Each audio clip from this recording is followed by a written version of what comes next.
Hello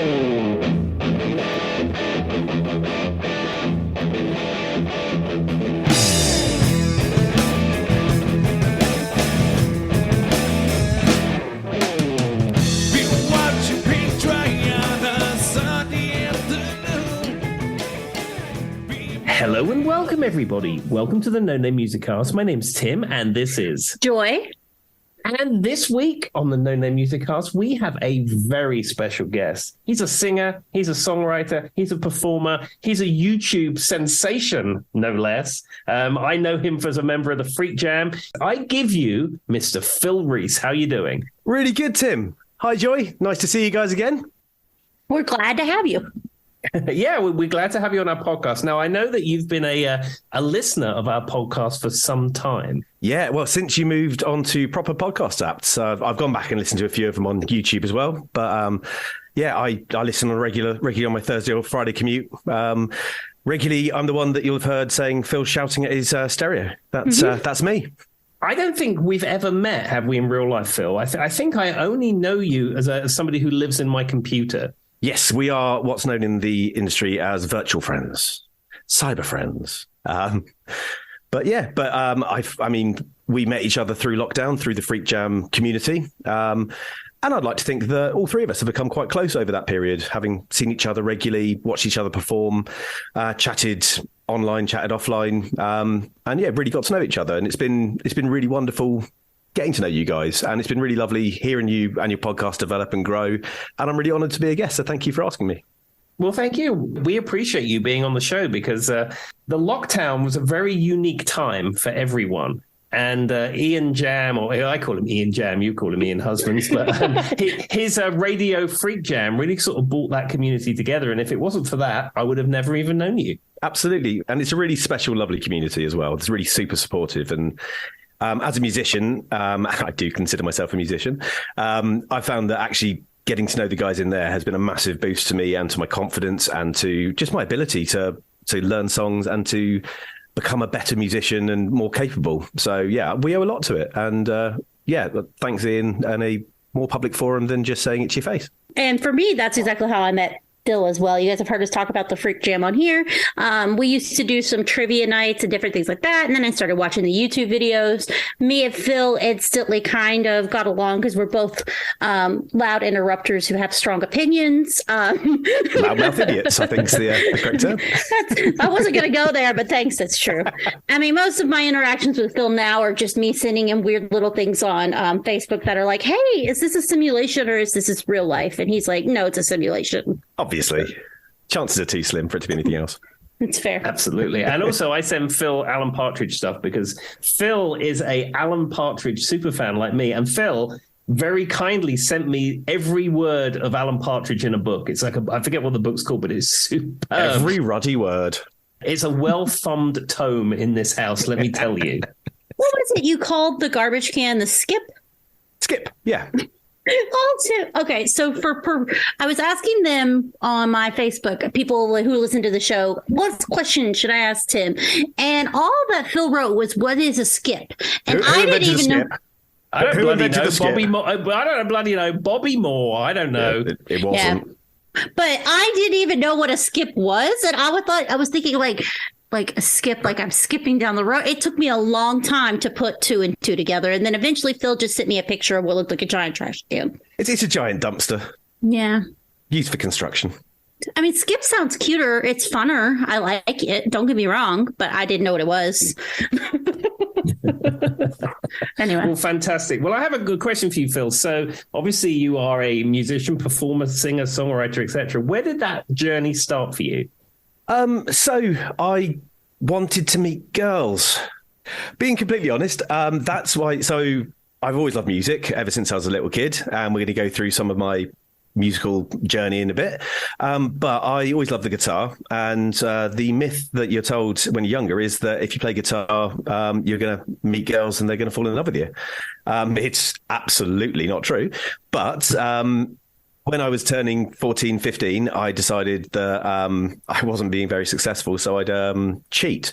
And I'd convinced my parents to buy me a guitar. I'd actually got my dad's old guitar out of the loft, which is a kind of nylon string with the back hanging off and was awful, and managed to learn a couple of songs, enough to convince them that for my birthday, buying me a guitar wouldn't just be a complete waste of money.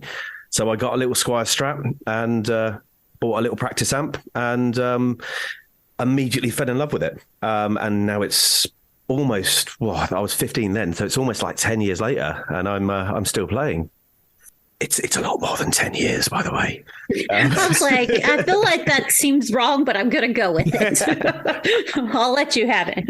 I played in punk bands and grunge bands when I was younger, sort of Brit rock bands. And then following uni, I kind of fell out of love with it because I didn't have anyone to play with. And then it was a few years after that, sort of after about a 10-year break, that I went through a life change, picked my guitar up again, and some really good friends convinced me by putting my name down at an open mic and giving me no choice that I should get up and do it again.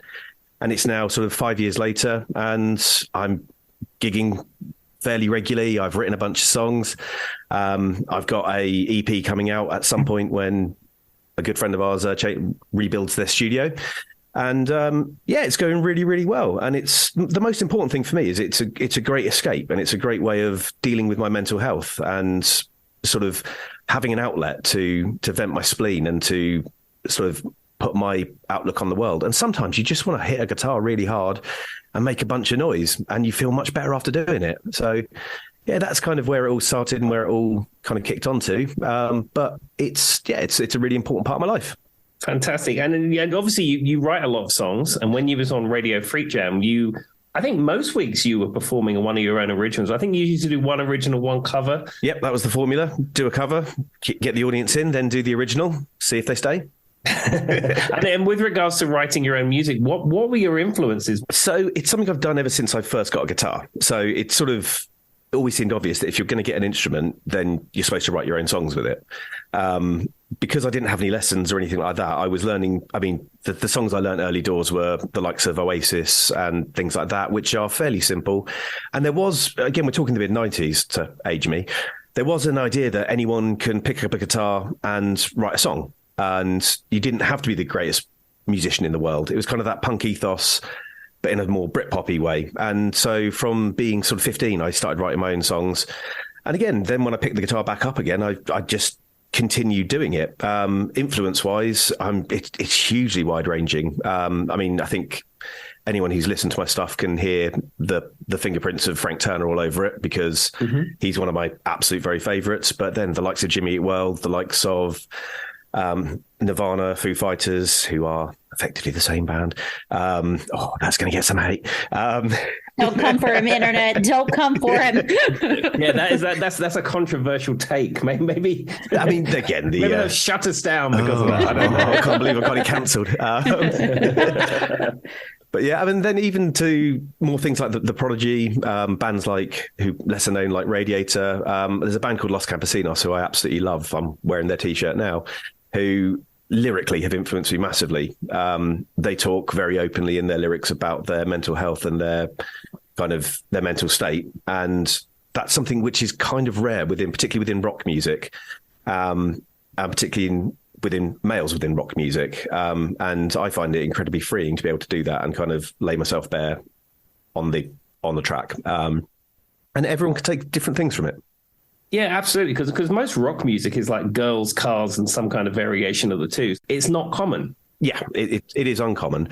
But I do think that some of the bands that do it well are the ones that have the most longevity. So as much as I'm not a huge fan of U2, I've said it.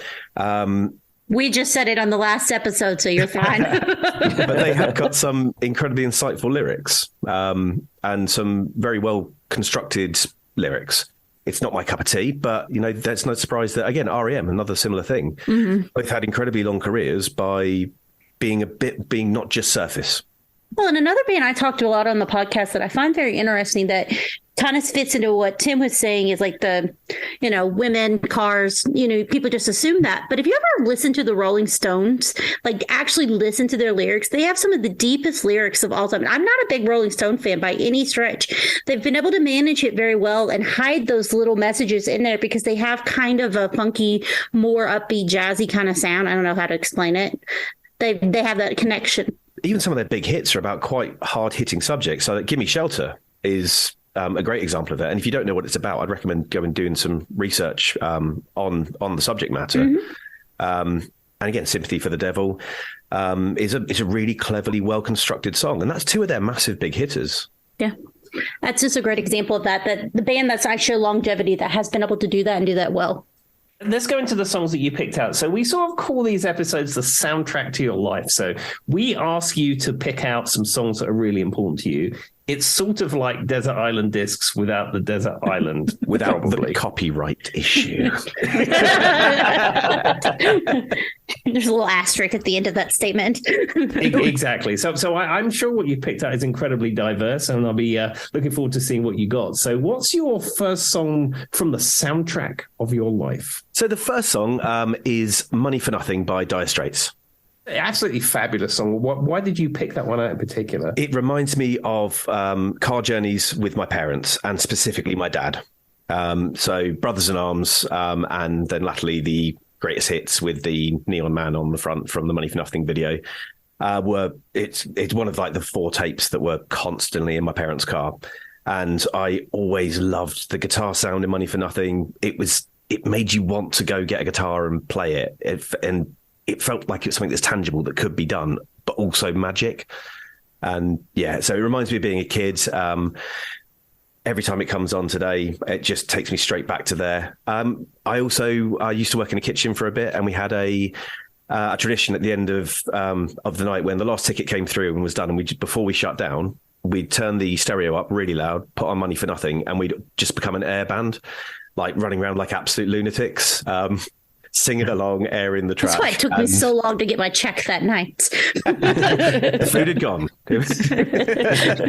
But I've got lots of great memories for it. And I think I've not met many people who don't like that song because there's something that's incredibly universal and incredibly connective about it. Seems to be popular with people who want to learn the guitar too. I've talked about it on the podcast. I've had friends when they're learning and they've burnt me out on some Dire Straits songs because they play them nonstop. Because like you said, they're tangible, but they sound so cool. So when you're first learning, it makes sense for you to want to pick up on it. Yeah, absolutely. And I mean, I didn't go and learn it for a long time. And I think part of that was because of the time that I started to play. But I then wondered when I probably should.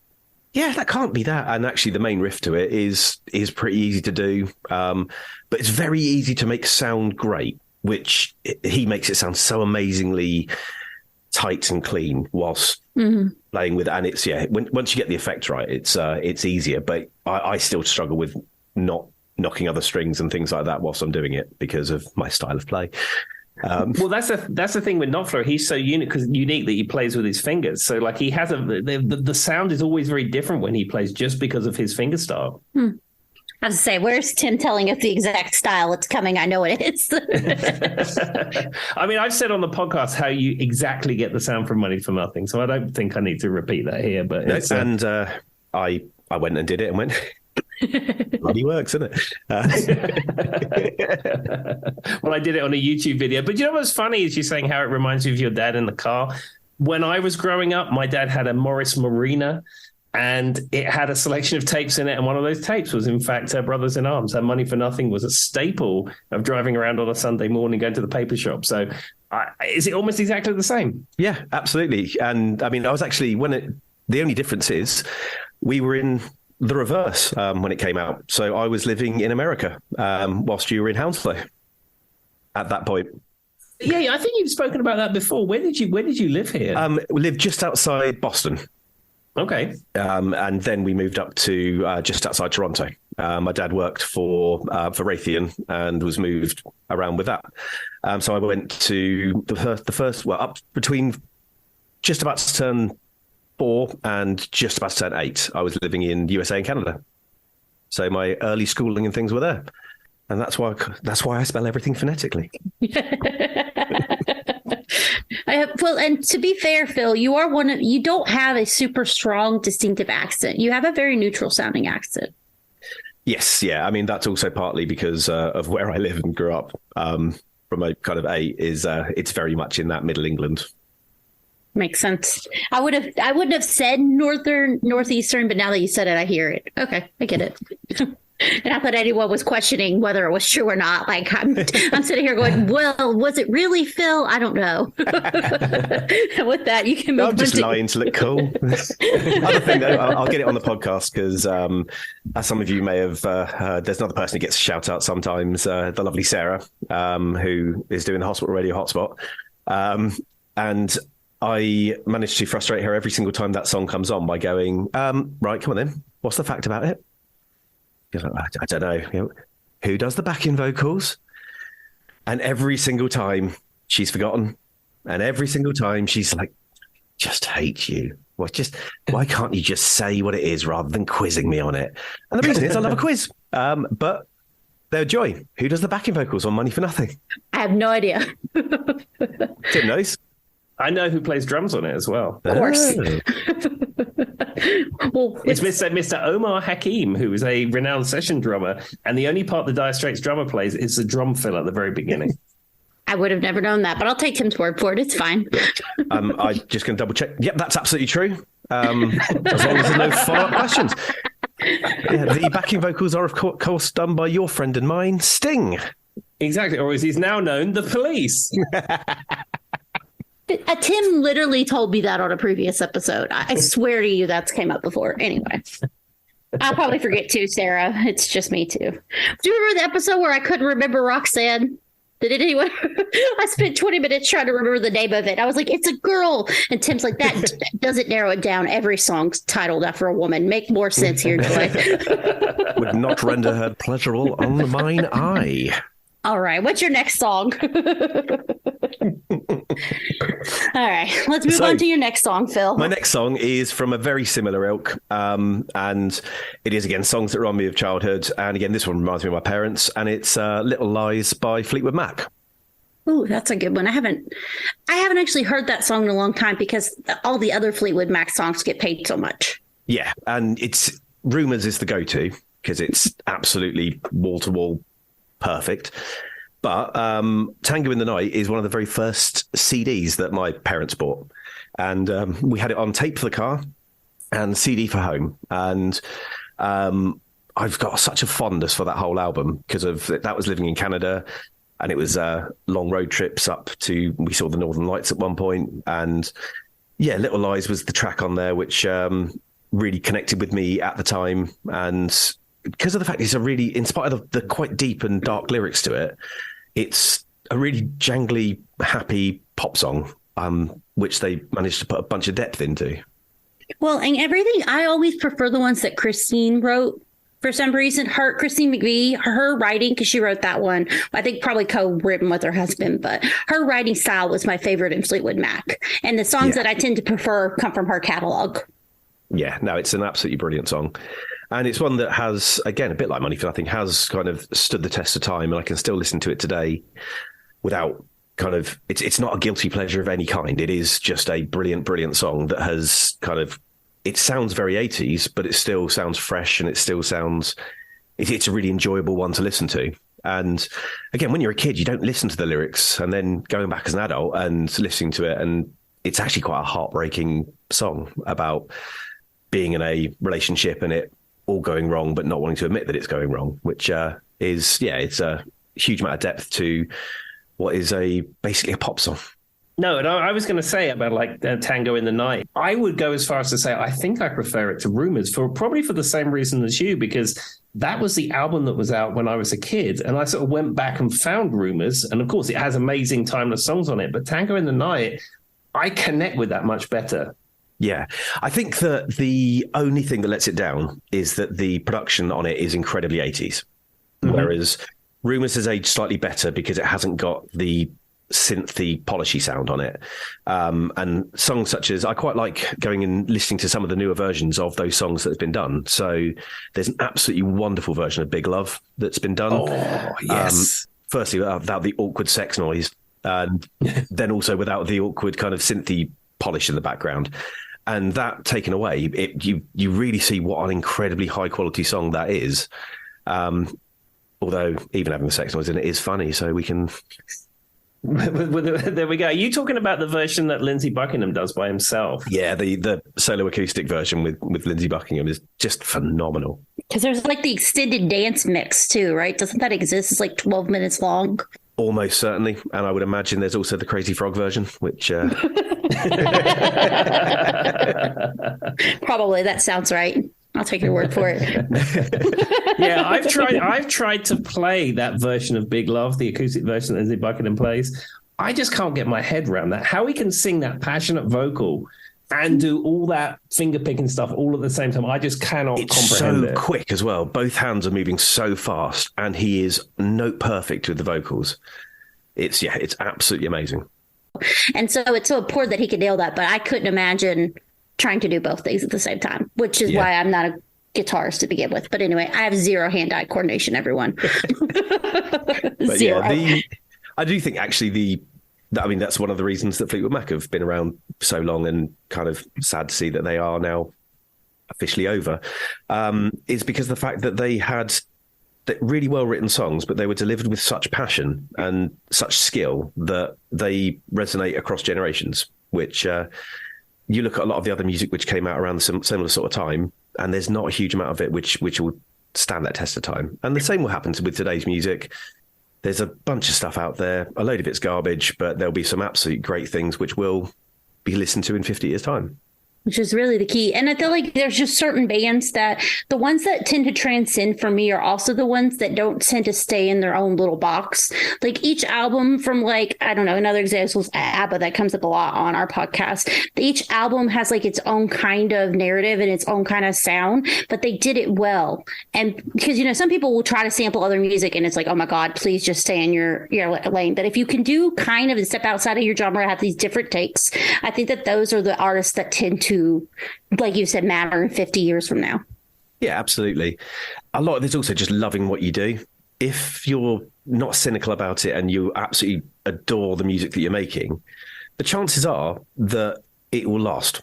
Whereas the stuff which is written by 15 people and no one has ownership of is less likely to last that sort of test of time. And again, I might be proven wrong on that. But I think that having a kind of auteur at the heart of it is always going to help. Absolutely. I mean, one thing that we've said on here is that like 50, 60, 70, 100 years from now, are people going to be listening to Britney Spears? Are people going to listen to Taylor Swift? Or are people just going to be listening to the Beatles songs that everyone's listening to now? You take Britney out of your mouth, sir. I think we can all agree that people will be listening to Say as well. She's got bangers.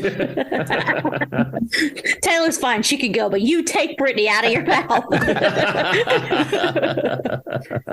Well, good deal. All right, Phil, what next song do you have for us? The next one's a departure, and this one reminds me of just being a kid, and it's the first song that I can think of that I learnt all of the words to, and it is, of course, that classic that has stood the test of time, Do the Bartman. Now I remember when that was in the charts. That was a UK number one. It was, rightfully so. When did that come out in the UK? 90 or 91. Well, we were weirdly just talking about how long that's been on the air. Yeah, before we hit record, we was what was you saying, Joy? That the SpongeBob or something had been on the air for a long time. SpongeBob's been since 96 or 97. Yeah. So that's 25 years now. And then Tim was like, I thought it was The Simpsons, so we went down to Google, and that's Simpsons 89. So it's a year older than me. Yep. And 2 years older than me. And 7 years older than Tim. It's crazy, everybody. Nobody knows how that works, but it just does. It's in metrics, everyone. It's in metrics. Of course, from the incredible album, The Simpsons Sing the Blues, which I still have a copy of. Still got a lot of love for it. There is one song on that album, which I can't think what it's called now, which is genuinely very good. It's like something like the Moaning Lisa Blues or something like that. And it's genuinely really good. But yeah, I love The Simpsons, and The Simpsons have been a part of my life since the early 90s when my granddad first got Sky so that he could watch the football.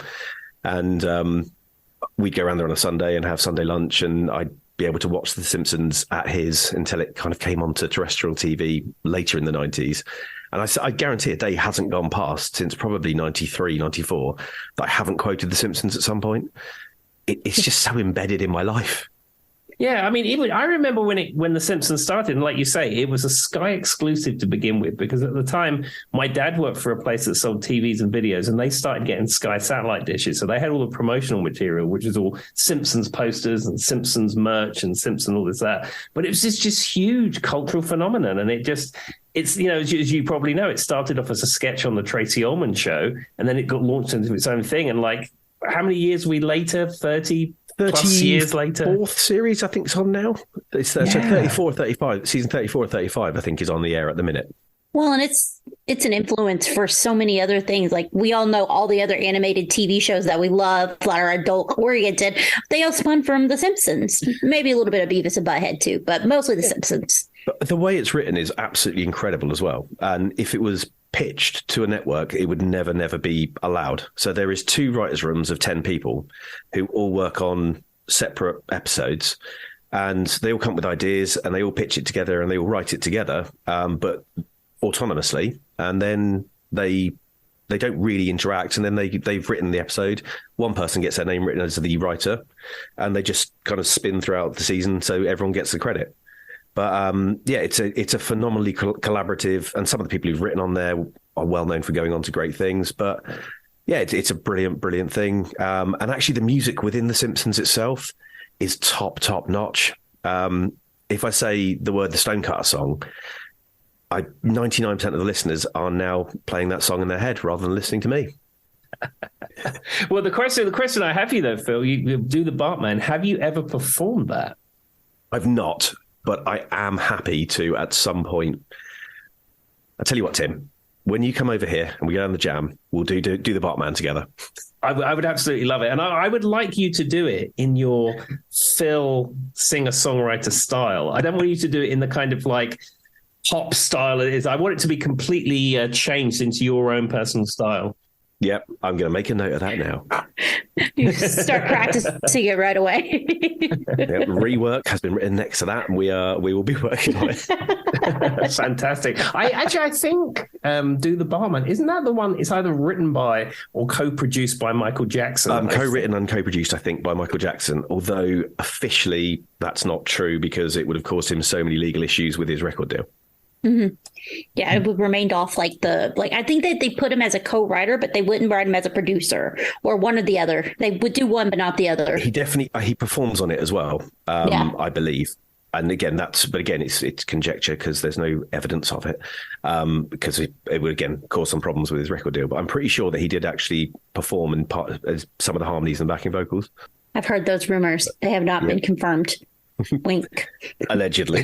I just go wink. All right. What is your next song, sir?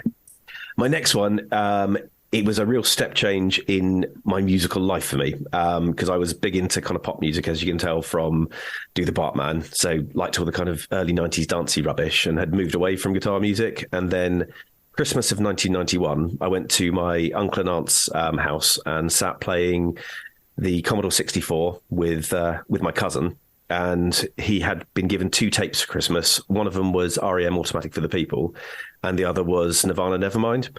And I remember hearing In Bloom for the first time, and it absolutely blowing my mind, and being like, why have I listened to? Where's this been? And it was a kind of full-on right turn into rock music and heavy rock music, and then metal and kind of punk, and it just opened up so many doors for me. But I remember that evening, particularly In Bloom being the one song from the album that really connected with me. Mm-hmm. Now, I remember when Nevermind came out, because we had MTV. I mean, you said that you had a family member who had satellite TV. We had MTV in our house long before anyone I knew had it. And MTV Europe at the time had Smells Like Teen Spirit on heavy rotation. And none of my friends at school who I all played music with had heard of Nirvana. And I remember taping it off the TV and playing it in the music room. And I said, this is new. This is big. I said, it's different. Listen to this. And they're like, oh, I don't know. I don't like that. It sounds terrible. And then, of course, 6 months later, boom, everyone's wearing Nirvana T-shirts. It's the best thing ever. One of the things so when you think back about Nirvana and things like that, you kind of picture everyone wearing plaid and having kind of long, scraggly hair and the kind of whole grunge aesthetic. But I quite like looking at clips of them playing. And particularly, there was a documentary which came out on the BBC, which is probably available on YouTube, which was Nirvana came to the UK. And it's following them on their first trip around the UK. And they do an in-store signing at an HMV. They just rock up and play at a pub in Edinburgh. And you look at the fans that are there, and there is a real mix of, there are a few people who look like that, but because it was so new, and it wasn't until 2 or 3 years later that the fashion had really caught up with it, everyone looks like the kind of late 80s, early 90s fashions of the time, mixed with like five guys in plaid, and that fashion hadn't kind of come across. But so like when you see like mock-ups and like stuff on when telly does grunge, everyone looks the same, which just isn't what it was like. But I think that's a really fascinating and really interesting thing, that fashion's never quite as quick as we think it is. And yeah, everyone's always like, if you're watching Clueless, they're always carrying like a skateboard.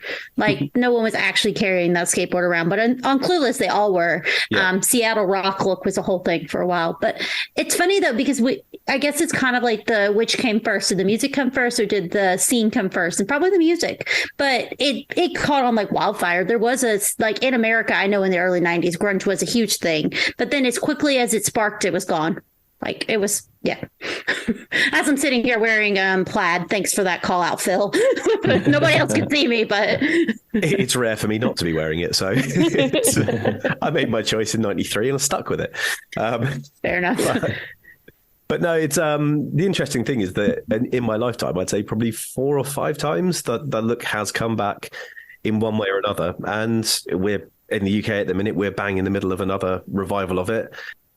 Everything's what I wore as a child is in the stores right now. It's brilliant. Because that's what my wardrobe looks like anyway. Who knew we were going to be able to recycle? And did you find that the lyrical content in Nirvana is something that you really connected with too, or was it just the sheer sound of the music? At that point, it was the sound of it. I hadn't, because again, we're listening to it whilst playing, I think probably Emlyn Hughes Soccer. What a game. And just listening to it after a big dinner, and I think I connected more with R.E.M's lyrics because they're a bit easier to hear and understand. And then I taped that night. I taped from him fully legally, and in no way was it pirated. Come on, it's been 30 years. No one's going to get me now. I put both of them onto a cassette and took them home, and it was over the time that the lyrics started to connect a lot more, and kind of because you didn't have the internet then, so you had to kind of work it out for yourself. So the chorus to Smells Like Teen Spirit is incredibly difficult to work out what he's saying when you're 11, 12 years old, or 11 years old, I would have been at the time, and didn't know what an albino was. So it's, there was, but over time, the lyrics have meant a lot more to me and have kind of, really stuck with me. I'm a big Nirvana apologist. I think they've got some absolutely incredible songs. I think what they did for the music industry and for particularly rock music is absolutely, it's almost unparalleled in the modern age. I said the modern age, it was 30 years ago. But that's painful to think. Thank you for saying that out loud. But it's at the beginning, particularly, they made being a nerdy outcast geek acceptable, and the more people that do that, the better. And they were unapologetically fans of pop music as well as being fans of metal and fans of rock and everything in between. And there's this whole myth that they went out to kill the guitar solo, and there is guitar solos within their work. Okay, it's not the 15-minute noodling guitar solo that we were somehow a bit swamped with before it, but they just slimmed down music to its kind of most visceral part, and I've got a huge amount of time for that. I also understand it's not everyone's cup of tea, and that's fine. Have you also gone back and listened to like Bleach or the pre-Grohl, pre-Butch Vig Nirvana as well? Yeah, I actually really like the production on it. Is muddy, but I still really like Bleach, and it's got some incredibly high quality songs on it. So School, for example, is a brilliant song, and Love Buzz is an amazing cover. It's such a departure from the original, and it took me years to realise that it was a cover because, again, in the UK, it's not going to be appearing on radio. Any of it. But yeah. So interesting to me when you guys talk about that, because Tim's talked a lot about, sorry, I didn't mean to cut you off, about like the UK and the radio and always being like your top 40, and that was all you heard.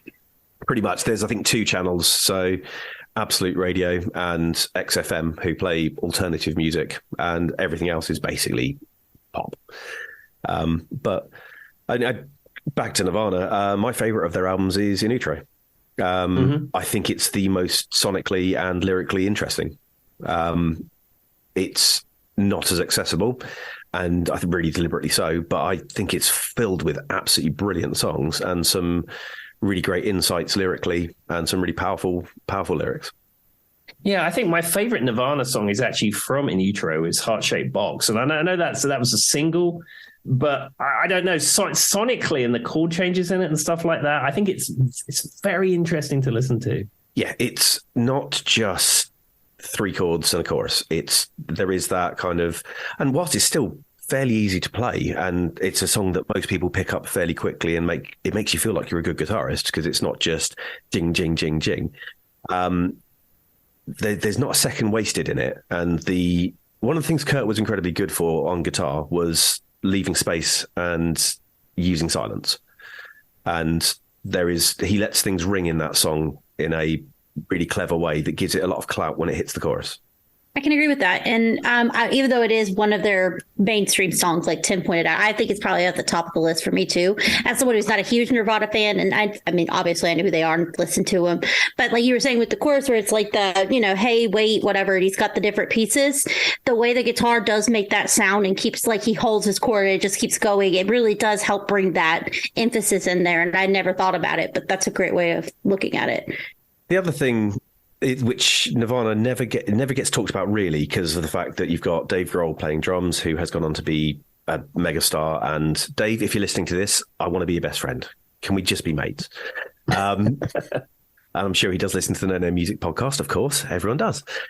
Is that Chris Novoselic is an unbelievably good bassist. He's got a real groove to it. And what he did was he followed the vocal track rather than following the guitar track.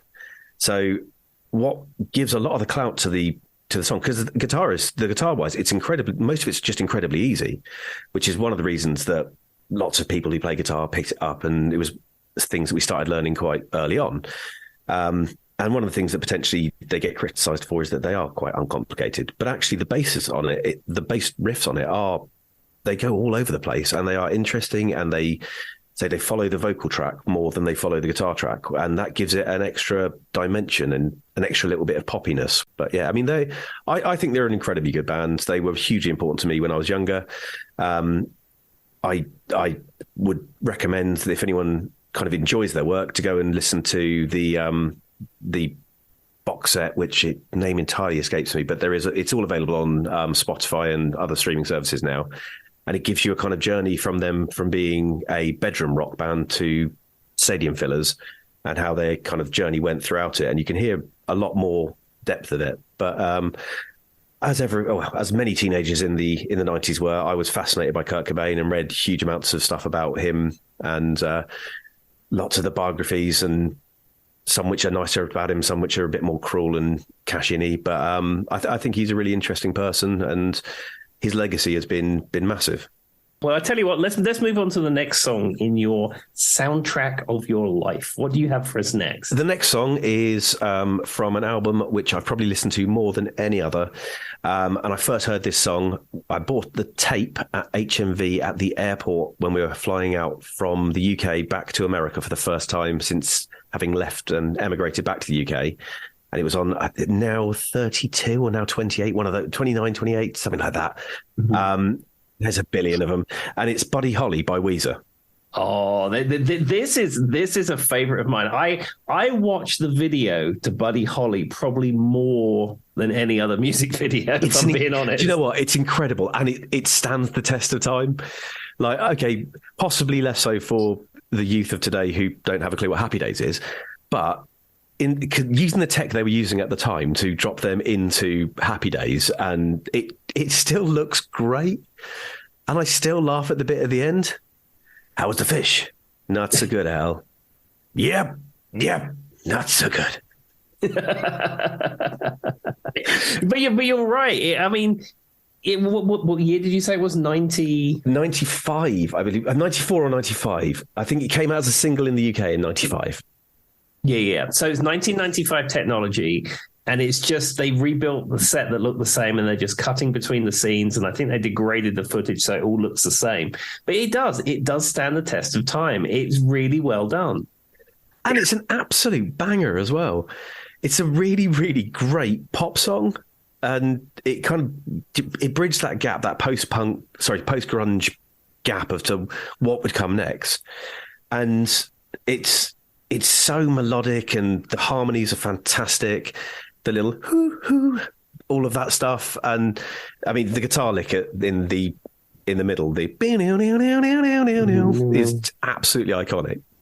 Well, and it's so interesting to me because, Buddy Holly, obviously he's talking about the person Buddy Holly, for those who don't know. Buddy Holly died when he was like 22 years old. He had that much of an influence on music that like in 1995, Weezer's writing a song about you, and it's a play on itself because the Happy Days and the Buddy Holly, and he mentions the Mary Tyler Moore Show and all that kind of stuff. I get it. But wouldn't that be cool if you were Buddy Holly like that many years later and realize you still have that much of an influence on music? Yep. And it all stems from the fact that Rivers did get told he looked like Buddy Holly. We talked about that on the episode of Conspiracies. We went down a whole rabbit hole about that. That was the one where Rivers is cut. Yeah.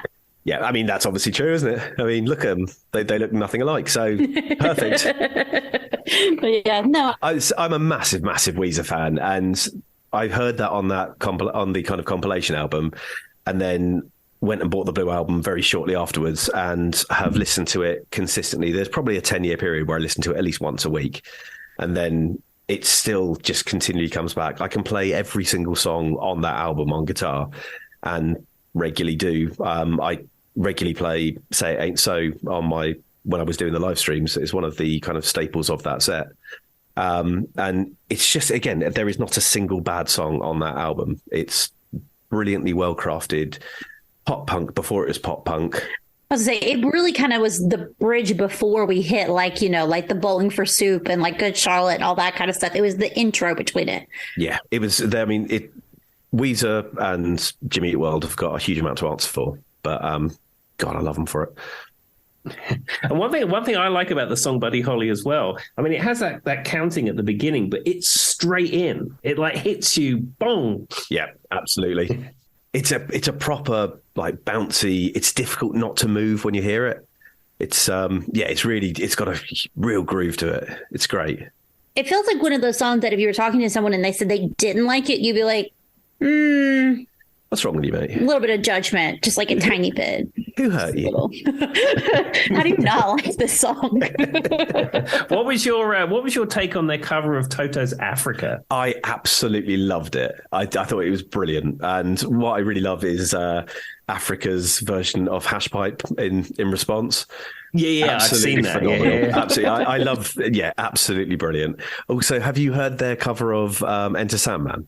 No, I haven't. I've heard their cover of Take On Me, but not Enter Sandman. So the Turquoise album is it's a really fun album, and then I think Van Weezer is the one after it, but they do heavier rock covers, and yeah, they've got a version of Enter Sandman, and during the solo, they finish the solo with the and it's wonderful. It's just a lovely little bit of trolling of Metallica fans right there. Tim, you'll have to go find that on Spotify after this. Yeah. Now I've decided to side with the devil, and I'm on Spotify. Yeah, I wish that they were a better company, but it does make getting music incredibly easy. Oh, it's too easy, and they're like making playlists and sharing stuff, and it's just yeah. It's I'd like them to pay people a bit more, but you've got to respect their business acumen. Exactly, and it just works so well. And you play it on your phone, and then you put it somewhere else, and all the buttons line Everything's up. there. It's just you can pick it up from multiple devices. It's all at the same point, and but every time Tim says stuff like that, like there's no way people believe he's an IT manager. Like, you're talking to the guy who built the same machine he's like talking to us on right now, but he's like, all the buttons line up. Also, one of the things that's really amazing about Spotify, and I will actually give them a shout out on this, is I've discovered a massive amount of music based on the algorithms that they run. So I've been listening to certain acts and they'll just finish the album and then other things will come on after that. And I've discovered a huge amount of music that way. And I've gone to see these bands live and bought merch and things like that from them. So it isn't as simple as the fact they just pay peanuts for the music. It to some extent, I think that artists have to kind of eat the fact it's going to be there, and it is a promotional tool to make money through the other forms that now apparently are real life. It's just a shame we can't have a service like that that's also ethical. Yeah, I think if Spotify wasn't $10 a month, if it was $30 a month, I'd still have it and then pay the artist properly. So I'd do the same. I'll pay a little bit more if I know the proceeds are going to do the right thing. How much does buying an album cost now? Really, like, so if you were to go out and buy a physical album, so I know in the UK you're looking about £20 to £25, so about $30 to $35. Realistically, when I was before Spotify, I was buying 2, 3, 4 albums a month, which now I'm not buying that many, but I'm paying basically a tenner to Spotify for it. So what you're saying is absolutely right. They could double the price for it and pay the artist properly. So even trebling the price and paying the artist properly, they're not going to be out of pocket for doing that. And it's a good service that has been established. I think the only problem is that if they were to do that right now, the consumers and all of us are guilty of it to some extent or another would go, well, that's outrageous. I've only been paying attention. You've been laughing, yeah? Yeah. Well, and it would go back to the whole, we're all experiencing inflation in other ways at the moment. And so then people would just be like, oh, it's just inflation, even if they were trying to do it for the right reasons. Yeah, I think doesn't Tidal charge significantly more and said that they were going to pay the artist better or something? And I'm not sure. I know they charge a lot more, but I know the last graph that I saw of it, they weren't at that point, and they may well be now, but they were not on parity, but fairly close to the kind of figures that Spotify are paying. The one that has paid slightly better, but is still very, very low, is Apple Music. Mm-hmm. Apple Music do actually pay a far more reasonable rates, still insanely low, but actually the purchases of music from there, which you can buy the albums from there, you do make a good return, or a much, much better return on that, which is it's just a shame that they can't wholesale. They can't just buy Spotify and stick it into Apple Music and have the best of both worlds. Yeah, the problem, I tried Apple Music. It's so clunky, and it doesn't have all the great playlists that Spotify does, and it doesn't have the thing where all the buttons line up and stuff. It's good. It's good for some things, but I think the consumers are probably going to stick with their Spotify. Yeah, and the other thing, which as a new person to Spotify, you're going to find is lovely at the end of the year, is every December they give you your year wrapped. And it's a fascinating, especially if you are a muso who listens to a lot of music, it's fascinating to kind of have a journey back through your year and see how many hours you've spent with your favorite artists and how many hours you've spent listening to music. I think the top year I've ever had was somewhere like 90,000 hours worth of music. Wow. In fairness, we were running a shop and we had the music playing all day, every day at the shop. But then I think you listening to myself, I've had about 35,000 hours. So turns out I might listen to a bit of music. So what's funny is you said that about the end of the year wrap. If you remember last year, Jillian shared hers on, and she had No Name Music Cast as their top podcast listened to for the year. So that was kind of cool. So it does show you podcasts as well. Baggins there representing. Mm-hmm. Nice to see. Yes. I mean, it is quality. I mean, I don't know if you guys know this, but actually Dave Grohl listened to this podcast. I heard for myself. I've heard that as well. And I've heard that he's going to be in touch and we're going to be mates. Yeah, I think he's coming on here to announce who the drummer's going to be for the Foo Fighters on their forthcoming tour. And the question you're going to be asking him, of course, Tim, is, how's the drummer? Yeah, well, the drummer's fine. Too much. All right, next song. Next song is one of the first songs that I learned to play on guitar. So the first song I learned to play for myself on guitar was Half a World Away by Oasis. But the one that I really wanted to learn was Live Forever. And it remains one of my all-time favourite songs. The lyrics are beautiful. The tune is incredible. It's a really great song. It's quite simplistic. But it's got an incredible hook to it. It's got a good solo in it. It's just an all-round absolute banger. And as a 14-year-old me, it hit all the right buttons and made me think, I can play guitar. Yeah, I'm going to bloody do it. I'm going to bloody get one. So I take it in the Britpop wars, you was Team Oasis, not Team Blur. And I still am. I stand by that too. Yeah, 100%. Do you know what? So Blur have got a couple of good songs. I'm not having a go at them. They can keep going if they want to, you know. But they probably are kind of dispassionately a more interesting and creative band. I just don't like Damon's voice. It's a bit mockney. It's a bit forced for me, and it just doesn't hit the buttons for me. Whereas Oasis were that more rocky edge to it. They seemed a bit less art school and a bit more every person. And as a 14-year-old, that's what I wanted. Now, in retrospect, my favourite band of the Britpop era are Pulp, because they are phenomenal. And their lyrics are witty and well judged, and their music is really interesting. And that's probably far more over the art school side of things. But at the time, 100% Team Oasis.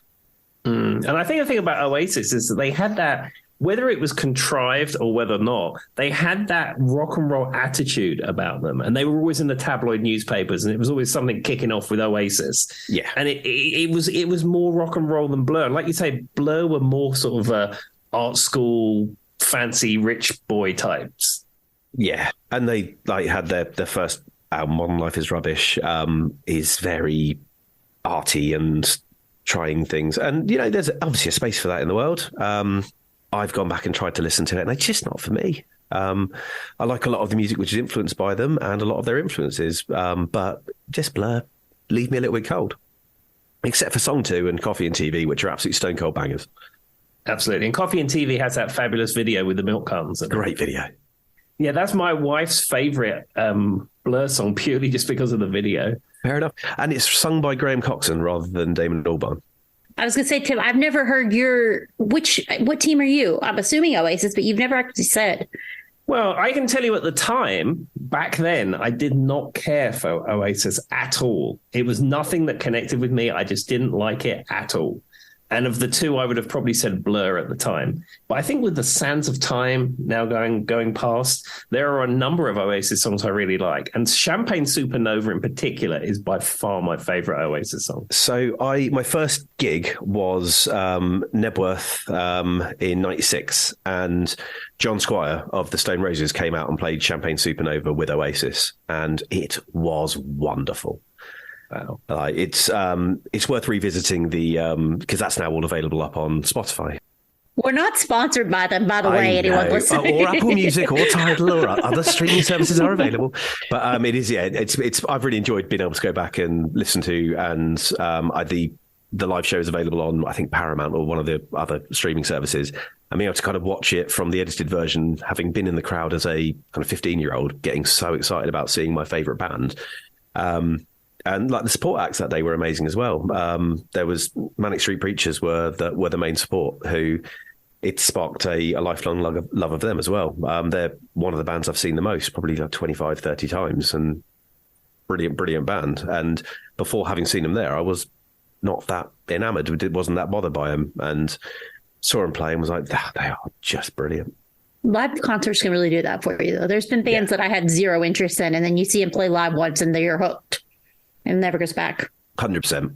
And that's live music is a brilliant thing. I think coming out of the kind of lockdown world, being able to get back out and see live bands has been just fantastic. Tim still hasn't gotten anybody to move his equipment for him, though. So, he hasn't actually made it. He's on his way. On his way, though. I'm sure that the sweet royalties from this will pay for his roadie. We'd be happy for this podcast just to cover its own costs, to be honest with you. If I could start making my $16 back a month, I'd be fine. And maybe one Dave Grohl appearance. Yeah, that's you set for life. It'll be soon. I'll give it a call. You know, I have him on speed dial, of course. Exactly. Well, he lives in Virginia. That's his primary home. He's in Virginia. I mean, he can pop round here. We pull up another chair. It'd be okay. Yeah, of course. He doesn't. The equipment's all there. It wouldn't take that much. It's actually that's actually who took Tim's trash can. Everybody, that's actually where that went. It's at Dave Grohl's house. Classic Grohl. Fabulous. All right, Phil, what's the next song do you have for us? Next one is one of my all-time favourites, which they all are because that's why I'm making this list. It's from a Northern Irish band called Therapy. It's a song called Screamager. It's just impossible not to get up and want to go mental during it. I play it really regularly at Freak Jam and with the house band. And one of the reasons is it reminds me of my friend Simon, who sadly passed away a couple of years ago. And we got into a lot of our music together. And Therapy were a band that we definitely discovered together and listened to, and to the point where we get albums and put them on, and we wouldn't listen to them until we were together to listen to it. And yeah, Screamer just had a really important arc in my life, from being the song that I listened to in my mate's bedroom to the first time I went down to Freak Jam. I was playing just with an acoustic because I hadn't played with anyone for 15 odd years, probably 16 years at that point. And this was just before the whole world went in, got shut down. And I played 3 acoustic songs. It was quite quiet. And so Ian sort of waved at me and went, do another one. And I was like, well, I've only prepped those 3, so what am I going to do? So I started playing Screamager. And then just out the corner of my eye, Dave Evans crept behind me, who's the house bassist, and he picked up his instrument. And then Rob crept in behind me. And then they basically just joined in. They looked at each other, got to the point and went, and I think Bradders may have came up and done it as well. And it was the first time I'd played with people for a really long time, but you couldn't get the smile off my face. It was absolutely wonderful. And yeah, they're a band that I've loved for years and years and years, and that I love covering. And yeah, I can't believe it's turned 30 years old a couple of weeks ago. You got to stop reminding me of that. But you know what's funny about Screamager is that I used to play that at the Freak Jam when I was in the house band, and I think it was Dave Evans introduced it to the sort of the house band lineup. So I think he played it in Replicant. And I used to give him my guitar and I would play bass on it. And in fact, I used to love playing bass on it because it just has that, dum, dum, dum. It's got a real power to it. Some meat to it, yeah. Yeah. Well, and it's cool that you brought up that story, though, because in a way that, like, whenever you came back, I guess when you got to go back to Mr. Bumble and all that after the whole world decided to stop turning for however long it was. I don't know. We lost track. But did you bring that song back? Because that probably would have been the first song I'd want to do. Yeah, no, absolutely. And playing it it was actually on the first night I played, and it's the first time I played with an electric guitar with people for, by that point, 17 years. And I think it might have been the first song that I did. And it was, absolutely brilliant. And I still love playing it there. And I love playing it with Aslan and Bradders. And it's such a phenomenally talented group of people who go down to that jam that that's a real fun one, because it's one that everyone knows. And it's one that has some sort of balls and grit to it that you can really kind of sink your teeth into. And I've had lots of lovely moments up on stage, smiling with other people, jumping around, playing that one. I was going to say, what's nice about it as well is I would say it's nice to play some new music down the jam, but now you tell me it's 30 years old. One of the things is, because I don't know because of my musical influences and things like that, I don't know a lot of the classic rock and things that most people play down at those sort of things. So I forced the house band to learn a bunch of different stuff that they have varying different degrees of love or hate for. But I enjoy playing them. Well, now I was going to say, Tim, is you could add that with the Simpsons song, whenever you guys meet up, Tim can play bass on it for you. There you go. That could be on there. I would be delighted to do that, yeah. There we are. Now you've got plans. You got to start adding lists, making notes. Fabulous. All right, what else you got for us, Phil? Cool. So we're into the home stretch now. So the next one up is The Middle by Jimmy Eat World.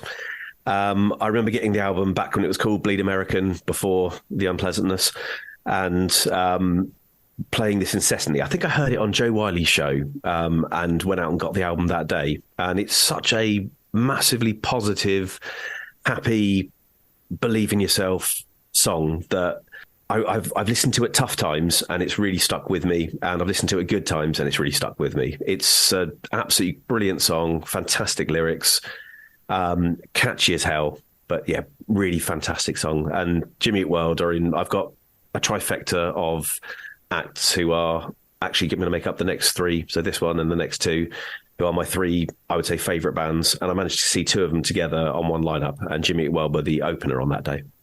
I saw Jimmy Eat World live. That was probably my second or third concert I ever saw in my entire life. They were fantastic. Jim Adkins has got a great voice.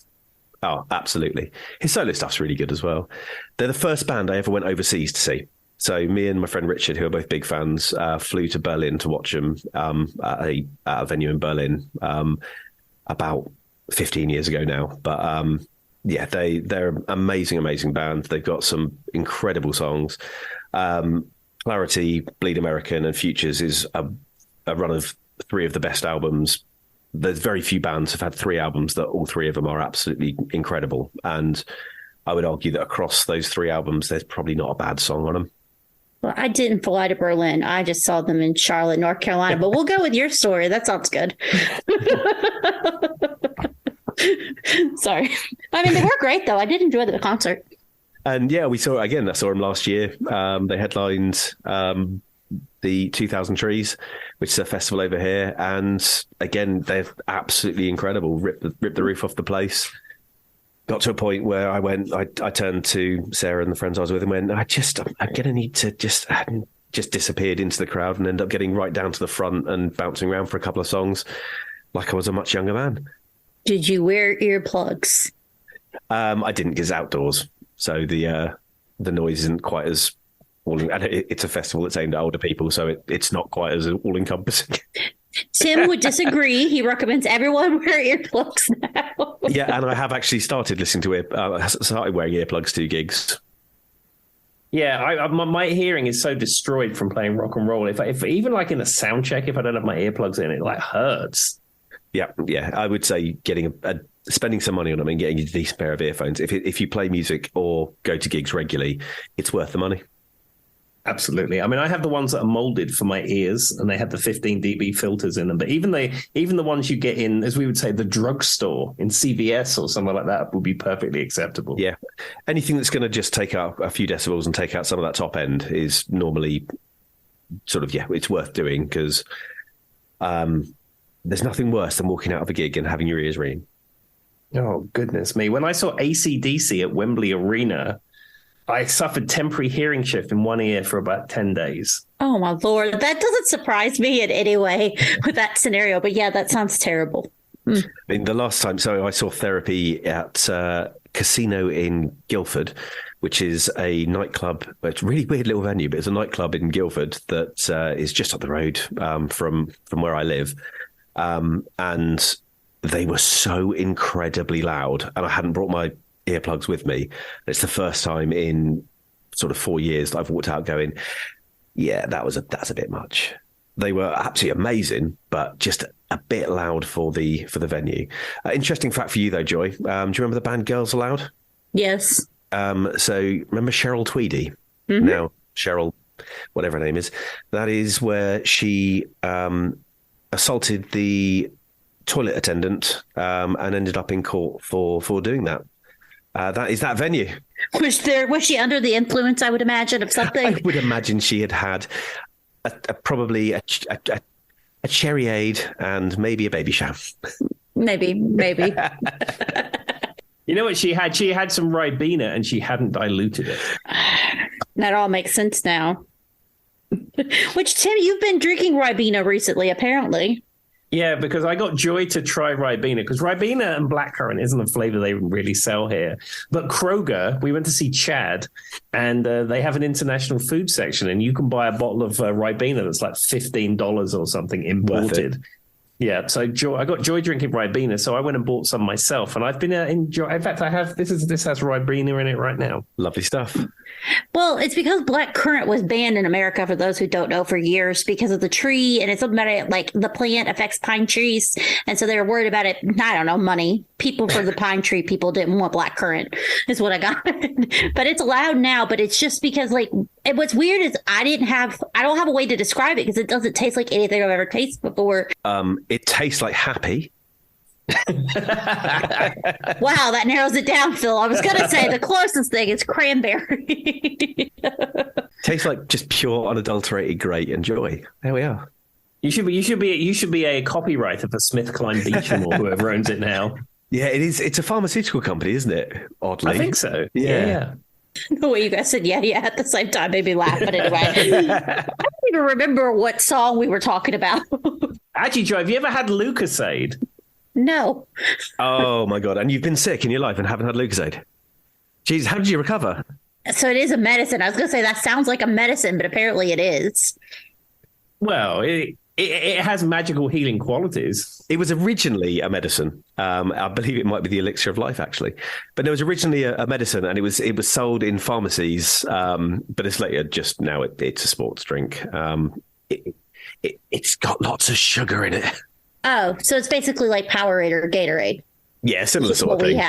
We have, like, if you get really sick in America, like, and you're worried about dehydration, they're going to recommend Powerade or Gatorade or something along those lines. Yeah, it's a similar sort of thing to that. But the important thing about Lucozade is it's got a flavor which is Lucozade flavored, and it tastes unlike anything else. And I don't have the vocabulary to describe it. It tastes like Lucozade. That's how I feel about Lunchables. I don't know if Lunchables were a thing, Phil, for you, but you've probably seen them. They taste like Lunchables. A charcuterie board for kids. But, like, if you get a pizza Lunchable, it doesn't taste like pizza. It tastes like Lunchable. Yeah, I mean, it has that Lunchable flavor, that somehow like stale air flavor. But somehow, as a kid, and still to this day, I still like it. Love them. Yeah. All right. So how much time do we have left, Tim? I think we've got time for a couple more. If you've got a few more, Phil. Yep, I will whiz through the next couple. The next one is the first song that I played on stage when I came back as a solo performer, and it's a song called Reasons Not to Be an Idiot by Frank Turner.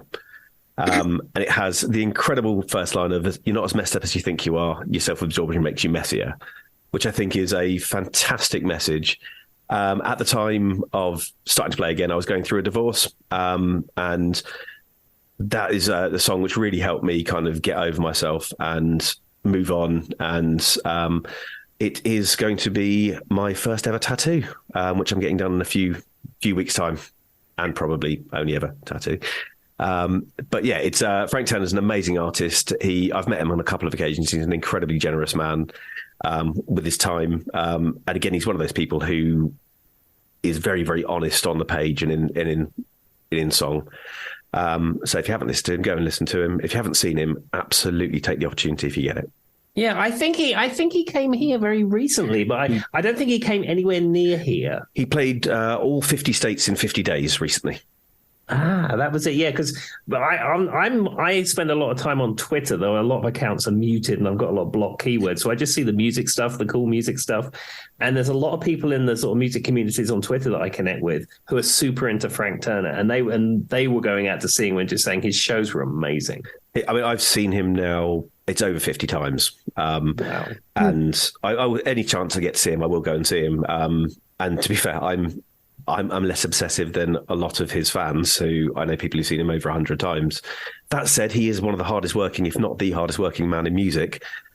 He's on show 2,800 and something. And he's approaching the 3,000th show. And he's only been doing this for 15 years as a solo artist. So he is an incredibly prolific artist who he's made 8 albums in that time. He finally got his first UK number one album last year as well, and well deserved. But yeah, he's a great songwriter. He's a great performer. He's doing a tour in the US with the Interrupters soon. And again, if they come anywhere near you, I'd really recommend going to see it, because that's a full band show with the Sleeping Souls, who are absolutely, they're just brilliant. They're just a really professional, really enjoyable lineup who they give everything on every single night. And he does his own festival, which is 4 nights, where he headlines the 4 nights, and he gets a undercard of great people to play with him. And the last time we went to Berlin to see that recently, and over the weekend he played 86 songs and 85 of them were different. Oh wow. Which is absolutely amazing. And the annoying thing is you still walk away going, oh, he didn't play that one. I mean, that's bordering like when you go to see Bruce Springsteen when he plays for 3 hours, and then like you go to see him the next week and it's a completely different 3-hour show. Or again, Prince, where he when he did his residencies, he would change the set every night in case someone came twice. But there is that to him, and I've seen him on multiple occasions, and he's just great, and I can't recommend him enough. And I'd really recommend the first album that I got into of his is an album called England Keep My Bones, and thoroughly recommend that. It's some really wonderful self-effacing songwriting.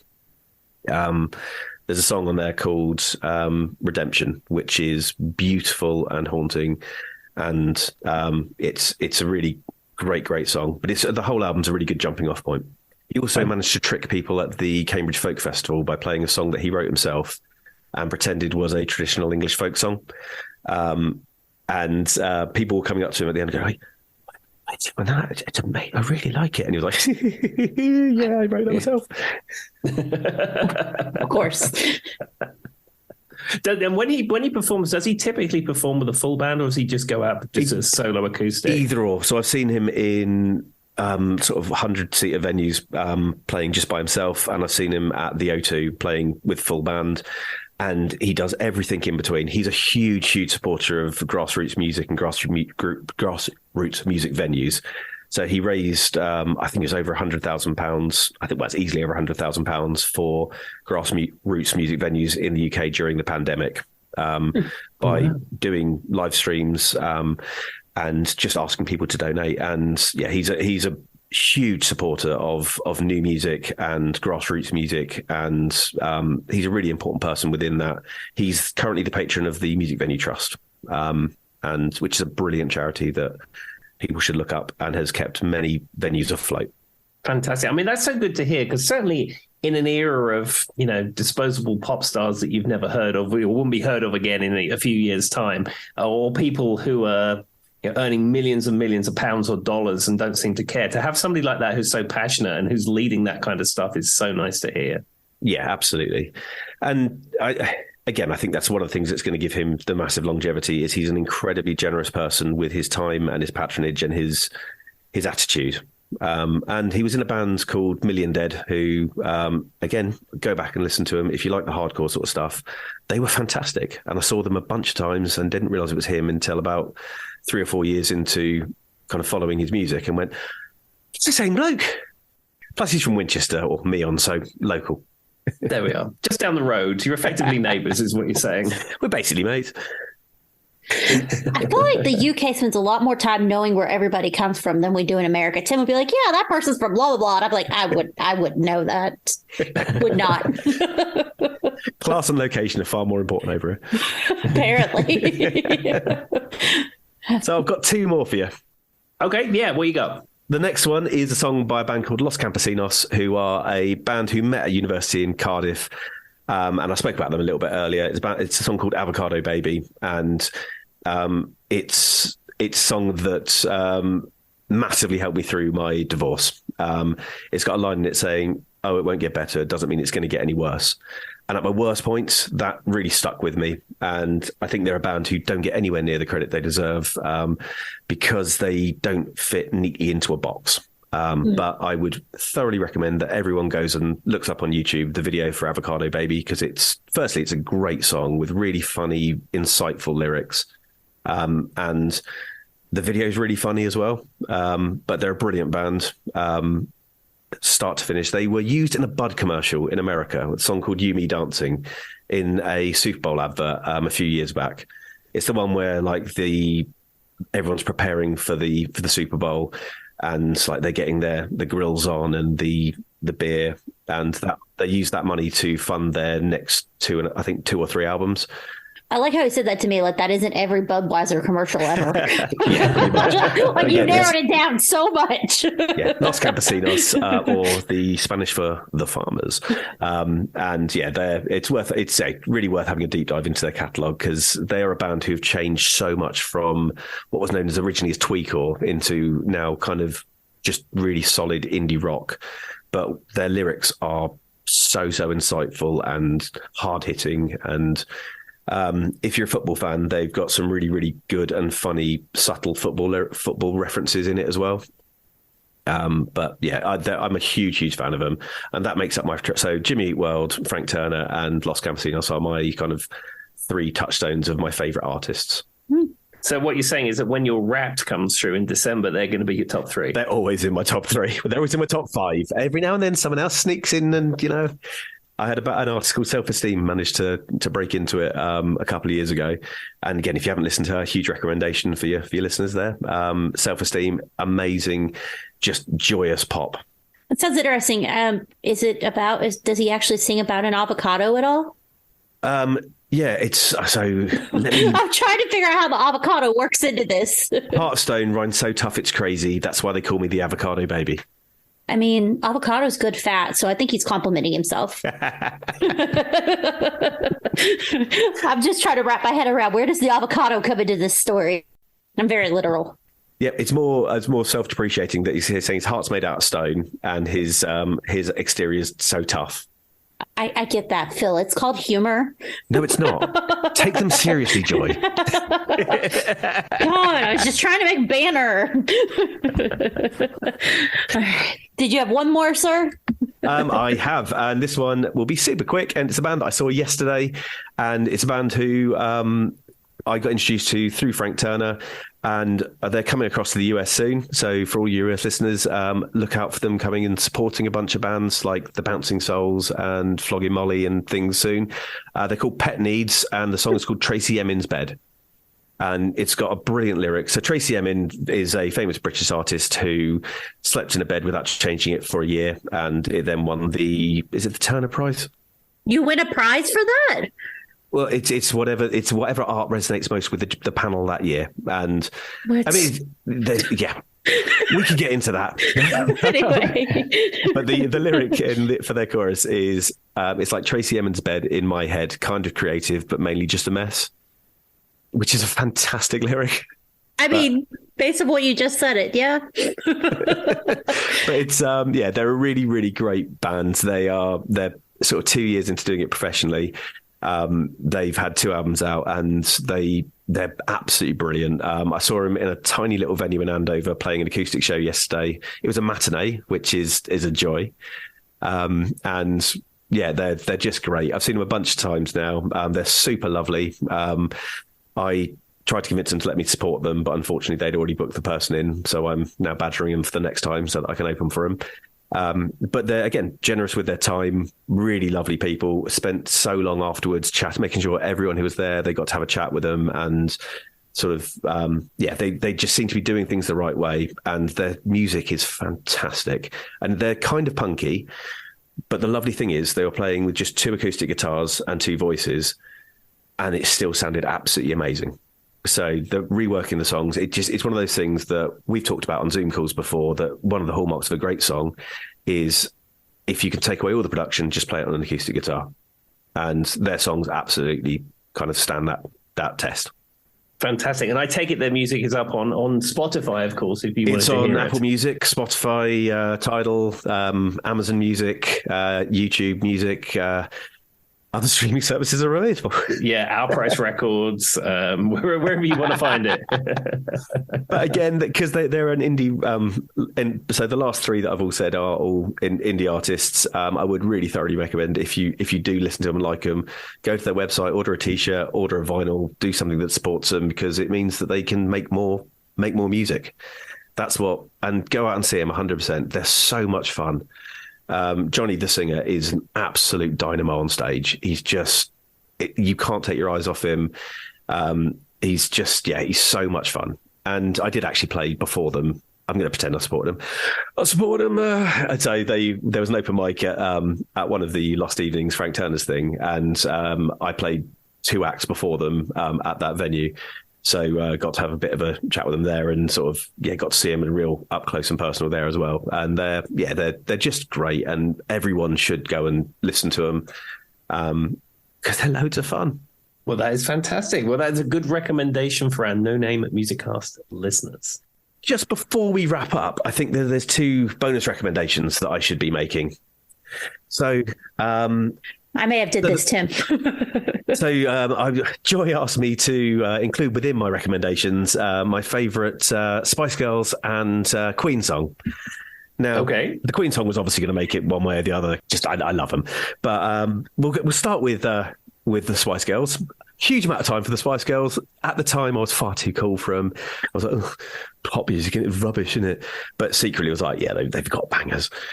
And I would say every person of my age and about 5 years older, 5 years younger, definitely knows all the words to Wannabe if they want to or not. And every time it comes on, you're dancing to it. You've had a half pint of shandy, you're going to be up there dancing. You're secretly loving it, even if you pretend you hate it. But it's such a fun, well-written, well-produced, well-sung in places pop song that is great.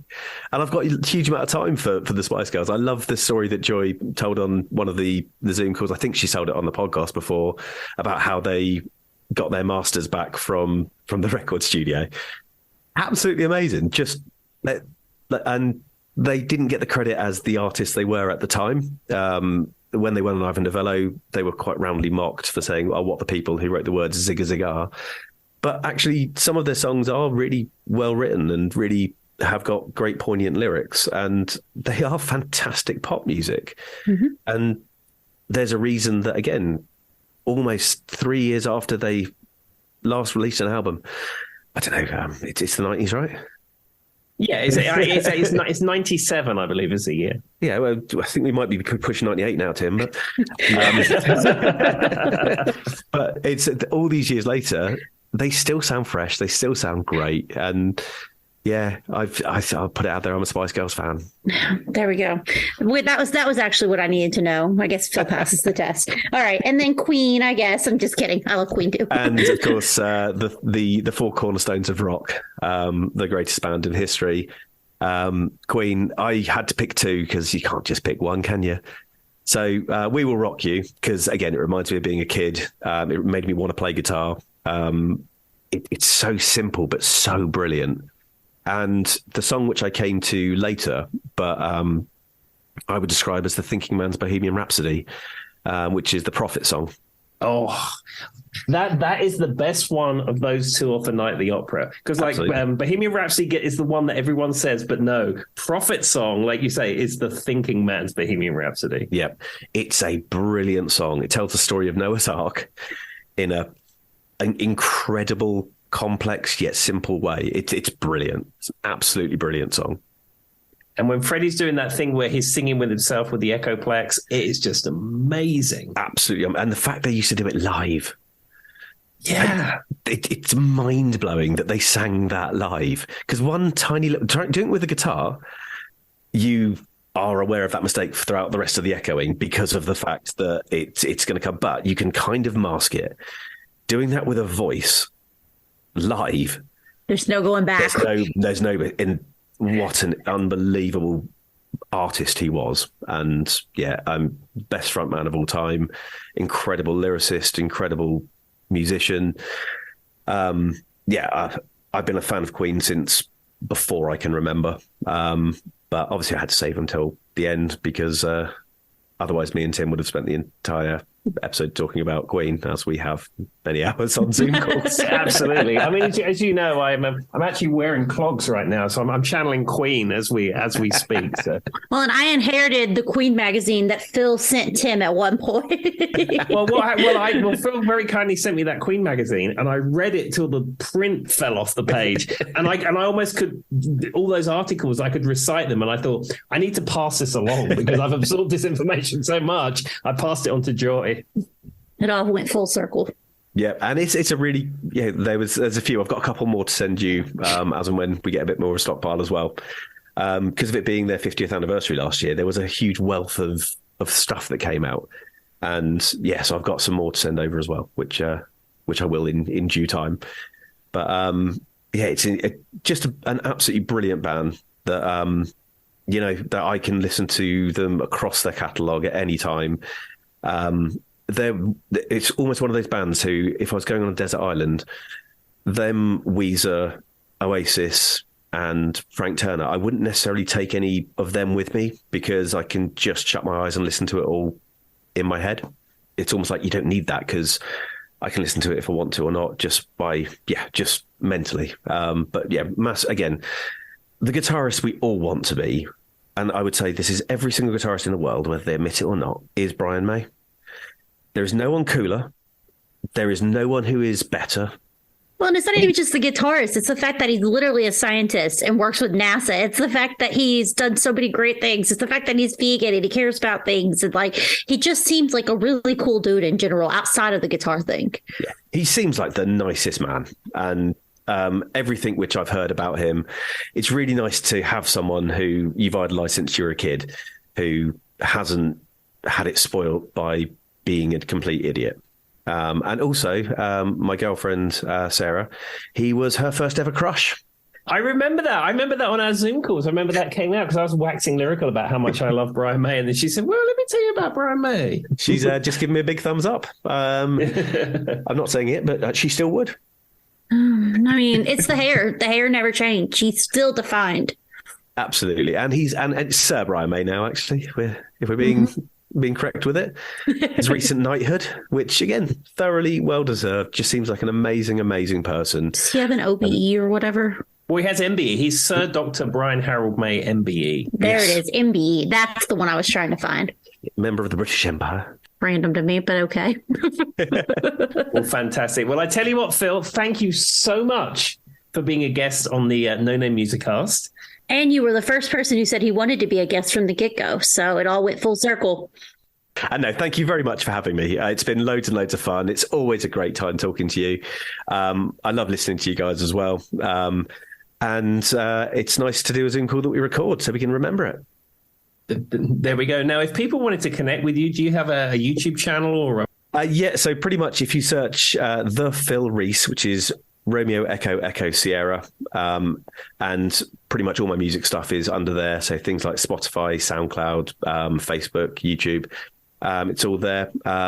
There is hours and hours and hours of footage of gigs from home during lockdown at the Facebook one.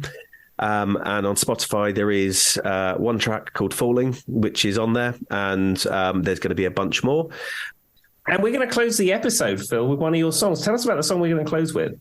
It's called Old Fashioned, and it is a song I wrote about being a bit too old to have teenage angst, but still having those angsts. And things not always being right, but having to kind of fight through it and only being as good as your best self. So it's called Old Fashioned, and hopefully it'll be out soon on Spotify.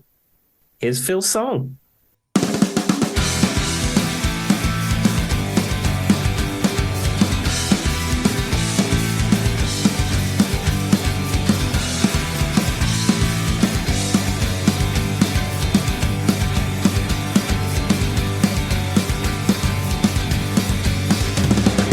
20-something and lonely, we'd be together if only you liked me more and I wasn't such a bore. Maybe we can fake it rock and roll, find a way into your soul. Or maybe I should just accept that I'm dull. All right now it seems pitiful. This is the modern curse. The more aware, the more it hurts. If this is the modern way, can't bear to leave but don't wanna stay. This is the modern curse. As low as you get, you can still feel worse. This is the modern way. Give me old-fashioned any day. I'll take old-fashioned any day. 30-something and lost.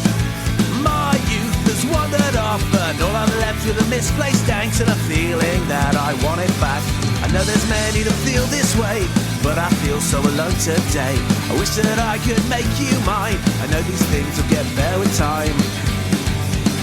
But tonight it feels like the bottom of my mind. This is the modern curse, the more aware, the more it hurts.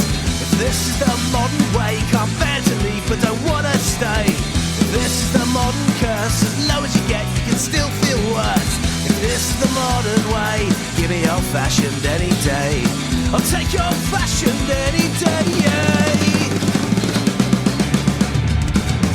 And all of my words will be washed away with a simple flick of the wrist. Doesn't matter what I say or what I do, I'm not the one for you. I'm caught in a feedback loop, I'm the enemy in this little group. It's time I learn to let you go and be on my own, because everything dies alone. This is the modern curse, the more aware, the more it hurts. If this is the modern way, can't bear to leave but don't wanna stay. If this is the modern curse, low as you get, you can still feel worse. If this is the modern curse, the more aware, the more it hurts. If this is the modern way, can't bear to leave but don't wanna stay. If this is the modern curse, as low as you get, you can still feel worse. This is the modern way, give me old-fashioned any day. I'll take old-fashioned any day, yeah.